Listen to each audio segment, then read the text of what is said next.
लक्षवेधीमध्ये सन्माननीय सदस्य मिलिंद नार्वेकरांनी नमूद केले की वन विभागाने परवानगी दिली हे वस्तुस्थितीला धरून नाही।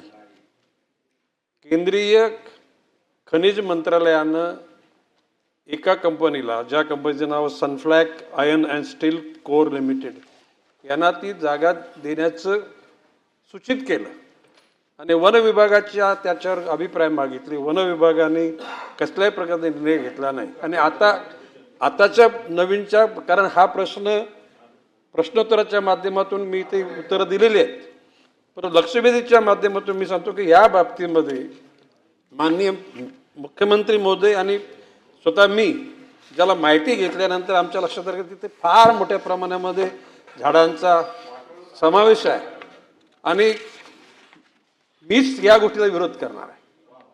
आणि माननीय न्यायालयाच्या कक्षेमध्ये ते गेल्यामुळे आता विरोध आहे किंवा विरोध नाही हे बोलणं उचित होणार नाही।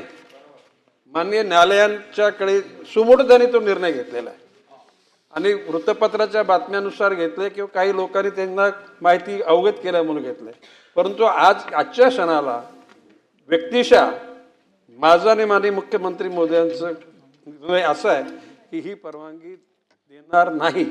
परंतु आज आता परवानगी देणार नाही असं बोलणं म्हणजे तो न्यायालयाचा अवमान होऊ शकेल आणि म्हणून मी या ठिकाणी अधांतरित ही बाब ठेवतो। माननीय उच्च न्यायालयाने सुमोट निर्णय घेतल्यामुळे माननीय उच्च न्यायालयाचा निर्णय आल्यानंतर निश्चितपणे पुढील कारवाई केली जाईल।